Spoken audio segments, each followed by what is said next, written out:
Hello, and welcome to another episode of AI Research Today. Thanks for tuning in. I'm your host, Aaron from Architect AI. The paper we'll be covering today is called Language Models Are Injective and Hence Invertible. So I'll give a little bit of background as to why I chose the paper and what it's about. One thing I'll mention is the company. I think in all the other episodes, I haven't mentioned the company I'm with. Architect AI is a automated enterprise software development platform. So able to reconstruct in an automated way from the ground up pretty complex enterprise grade software solutions. It's being deployed across a pretty wide variety of industries, which is why I choose a lot of agent types of papers to focus in on, because that's a lot of the work that we're doing. I haven't released an episode in a couple weeks. I usually try and go to a bi-weekly cadence. But honestly, I just hadn't found a paper that really caught my eye too much. Honestly, reading a bunch of papers in the AI space, a lot of them kind of start to look rinse and repeat, like take RL variant A and apply it into situation B, run benchmark and report results. I think I've been recently interested in non-transformer based architectures, particularly things like JEPA, the Joint Embedding Predictive Architecture from Jan LeCun, and his new startup that he's been promoting. I'm blanking on the name of it, but they're sort of promoting that world model first approach to generation. I'll probably try and cover some of those papers in the near future. The one that caught my eye today, language models are injective and hence invertible. This is, I have a background in math and physics, obviously in AI as well, but I can always appreciate when papers take a more mathematical approach to AI. I think it's something the field lacks a bit of. A lot of it was derived pretty experimentally. The transformer architecture, all the deep learning architectures really were derived based on experimental intuition. There has been some theoretical backbone start to be established from the math side of things, I guess more of like the applied math side of things. And there have been some interesting papers explaining experimental best practices behind certain things. One of them, one of my favorite papers, I'll maybe cover on a future episode. I always like when some mathematical underpinnings are given to the AI world. So the paper today tries to relate language models as invertible functions, left invertible, mind you. The paper's out of University of Athens and University in Rome. Let me just read a quick segment from the abstract. I think it does a pretty good job of explaining the paper's topic. Transformer components such as nonlinear activations and normalizations are inherently non-injective. So just a note, non-injective for maybe not the most mathy people. Non-injective just means that two inputs different inputs can map to the same output. So things like ReLU functions would be non-injective, right? Because a lot of things are mapped to zero. So you could have multiple inputs mapped to the same output. So if you look at the output, you can't necessarily tell what the input was because there's not a backwards mapping that exists uniquely. So inherently non-injective. So different inputs can map to the same output, preventing exact recovery of the input from model's representation. So that's what I was just mentioning. If I give an output to a function without distinct inputs to output mappings, you don't know what my original input was. So they first proved mathematically that transformers map discrete input sequences into continuous representations that are injective and therefore lossless. Lossless meaning we don't lose information going from inputs to outputs because we can recover inputs from outputs. So they mentioned that a couple of times in the paper. Lossy compression is typically something that's assumed in transformers. They argue that that's not the case.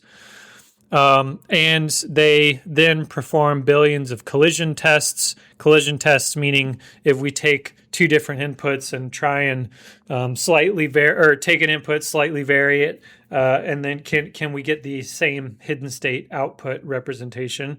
If no, then it proves their initial assumption.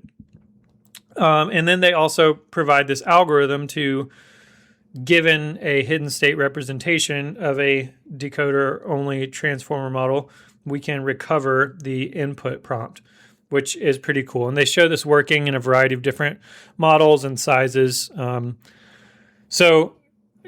first kind of walk through a more broad explanation of their initial postulate, and then I'll briefly talk about the recovery algorithm. It's fairly straightforward, so I might just more talk about performance results from the collision tests. So the core question they seek to answer is whether internal representations faithfully preserve input information. So let's think again about the ReLU function. So for a large portion, any input x is mapped to 0. So let's say I'm going to take just a softball example. I'm going to take x equals 1 and x equals 2. Let's say that those both map to 0 in this function. So if I tell you, okay, my output was 0, what was my input? You don't know. It could have been 1 or 2. So that the question is whether that is the case regarding hidden states and input prompts. So if I give a hidden state representation, so the output of one decoder block in my transformer architecture, I tell you the hidden state representation. Can you tell me what the original input prompt is? There's been some debate about whether this is a yes or no question, and that's what this paper attempts to resolve. They say that it's, in fact, almost surely injective. So they don't say that it is completely injective. They say that it's almost surely injective. And this, as you might guess, is due to the output of a probabilistic argument that we'll cover coming up here. But basically, they show that the probabilistic realm in which this is not the case, that it is not injective, is effectively 0.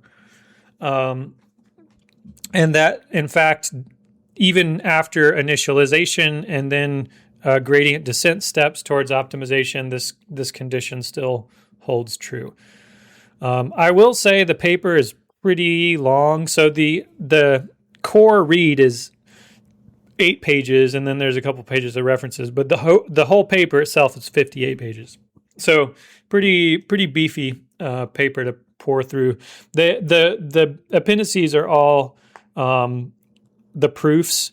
The paper itself does more of like a hand wavy sort of thing. I don't mean that in a derogatory way, but they provide sort of a hand wavy thing to describe what the proof does. And then if you want the details of the proof, you can go to the appendix to look at it. So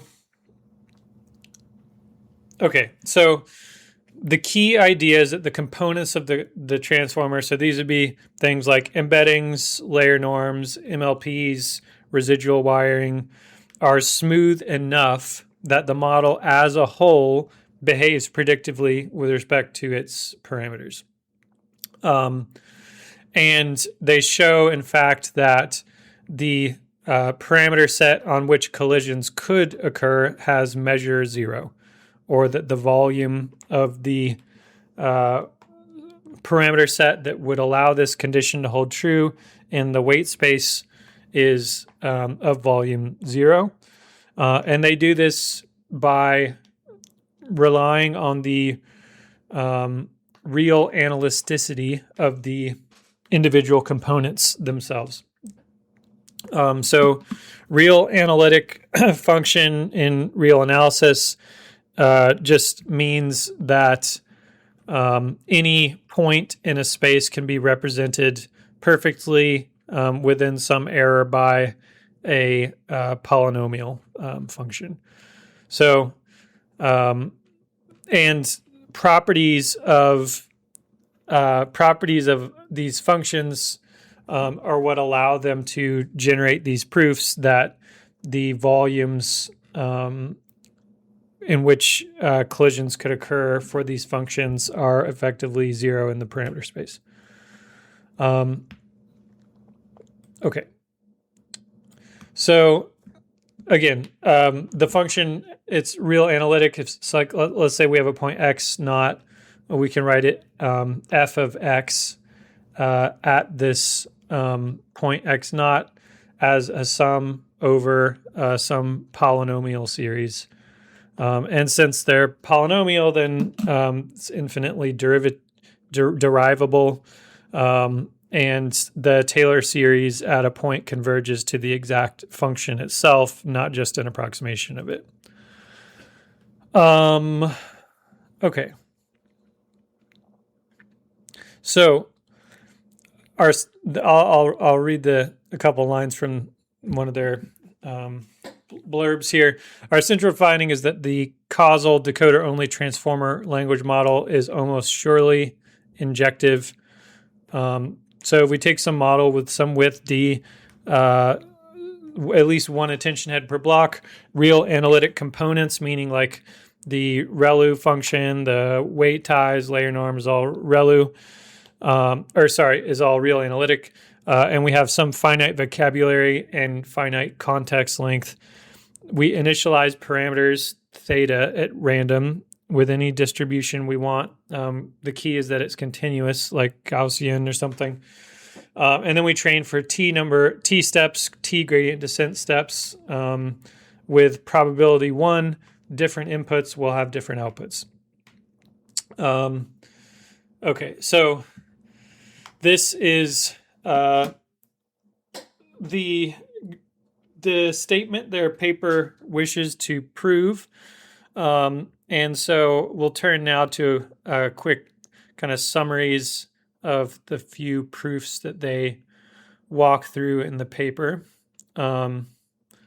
So let's see, theorem 2.1, transformers are real analytic. So again, with the same setup, dimension D, embedding, context length K, MLP is a real analytic. The MLP activation is real analytic, so like tan H, ReLU, etc. We have some sequence S, which is some element of the K-dimensional vocabulary. The vocabulary is less than the max context length K. Maybe I said that in a confusing way. So we just have a sequence that's within the context window, basically. The statement is that the transformer as a whole is real analytic jointly in the parameters and inputs. And this is just a simple function composition argument that real analytic functions themselves composed of other analytic functions, which could be a sum, are then themselves real analytic. And so since the transformer is a finite composition of blocks like that, the entire map or transformer itself is also real analytic. Now, one interesting point that they call out is that this assumption no longer holds for quantized models or models with weight tying, in which you're artificially constraining your parameter space.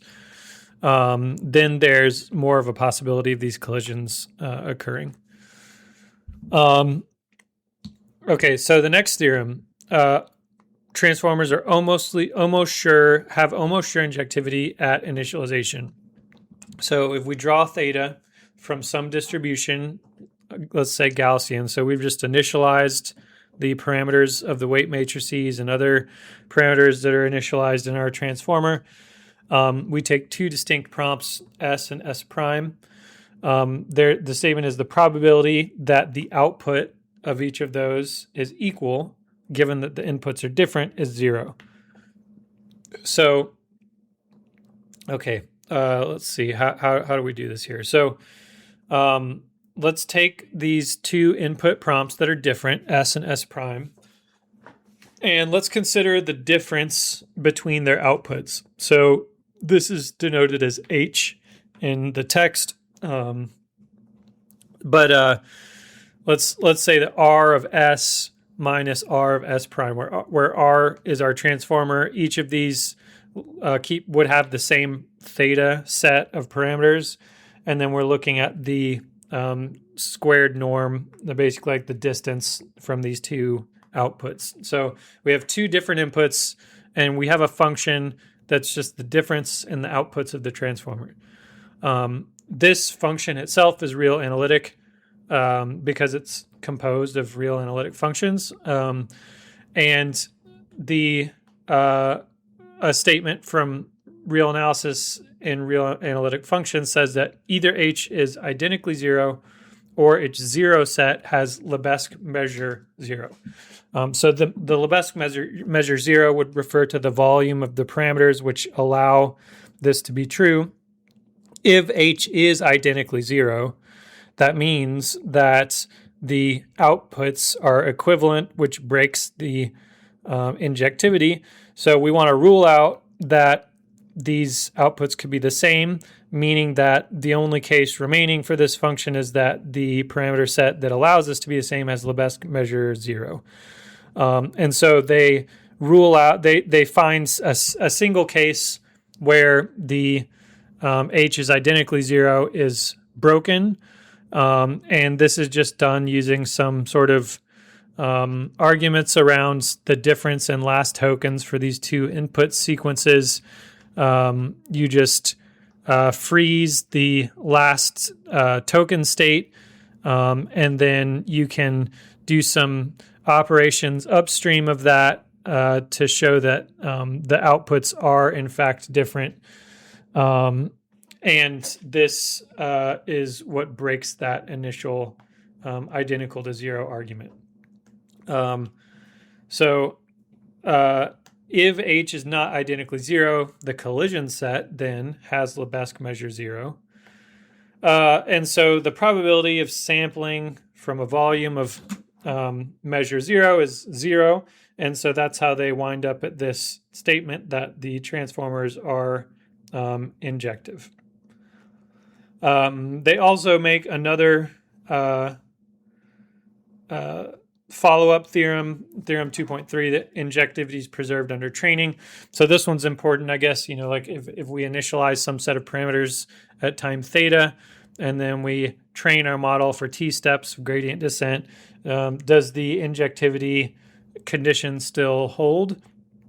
And they make another kind of similar argument that we take the gradient step function itself, phi, and then your update is phi minus eta grad L of theta, where your L is your training loss. This itself is real analytic, and then they make another real analytic composition argument to make the case that starting from a continuous sample leaves you in this continuous sample, and so your real analyticity is preserved, which means that your parameter set is still of measure 0 and your updated parameter at state t. So these are sort of the core theorems that are derived in the paper.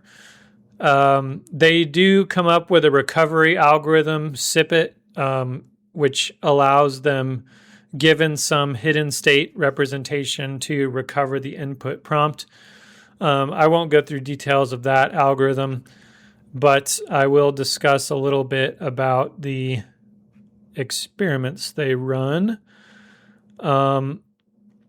So they take 5 billion pairwise comparisons, 5 billion prompts, and observed no collisions across all models and layers. So this framework could be, we're just mapping hidden states to prompts.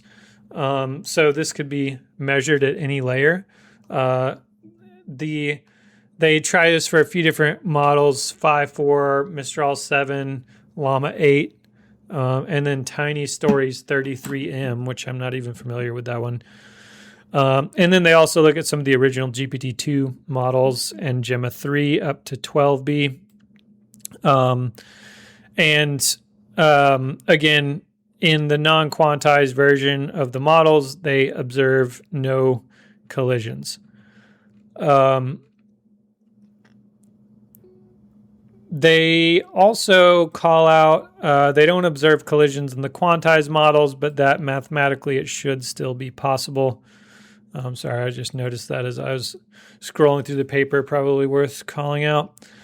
And then they perform tests of their SIPET algorithm to recover input prompts. So they do this for Mistral 8B and Llama 7B, and they report 100% accuracy in linear time with the percentage of vocabulary explored. So they only explore 1% of the vocabulary, but the vocabulary of these models is absolutely massive. So it would be a difficult experiment to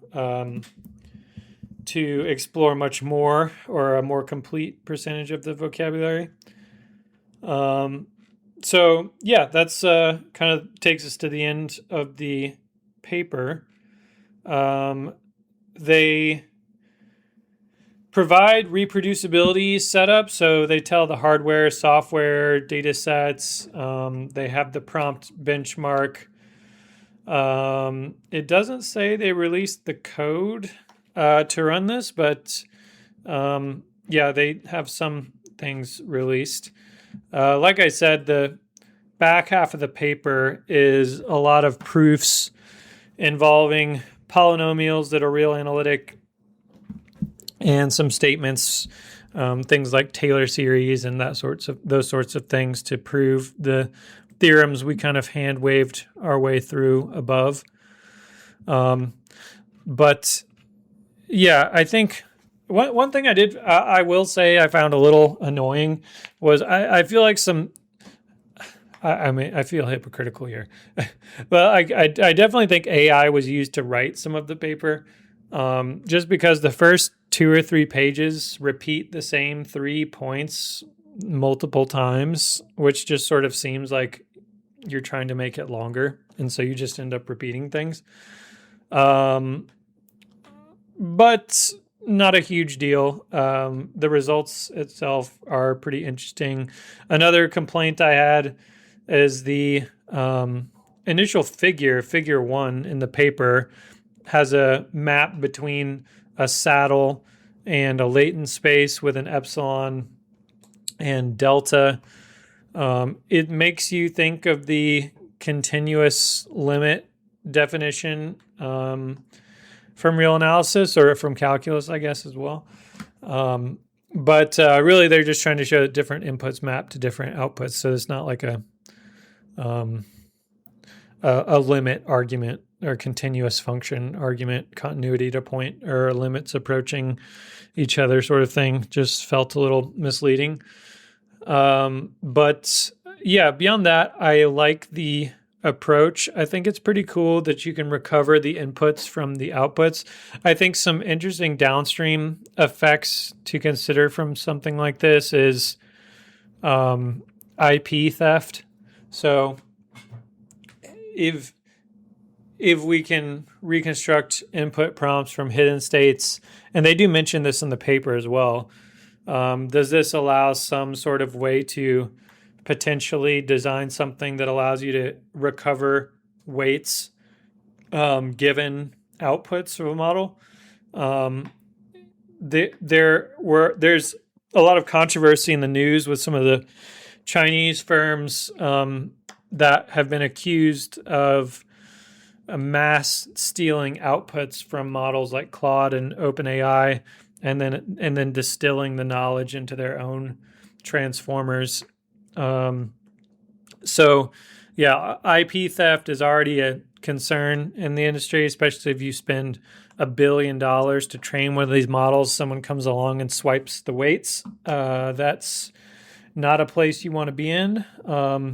So, yeah, I think some potentially nefarious ways things like this could be put into effect.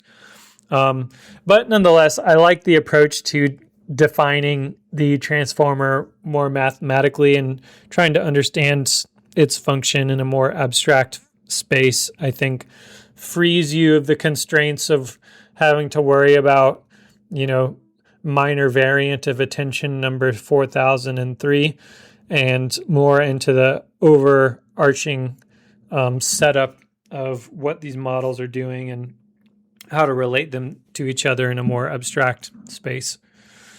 But yeah, that's all I got today. I'll post the link to the paper in the episode description. If you have questions for me, feel free to email me at support@architect-ai.com. That's ARKITEKT-AI.com.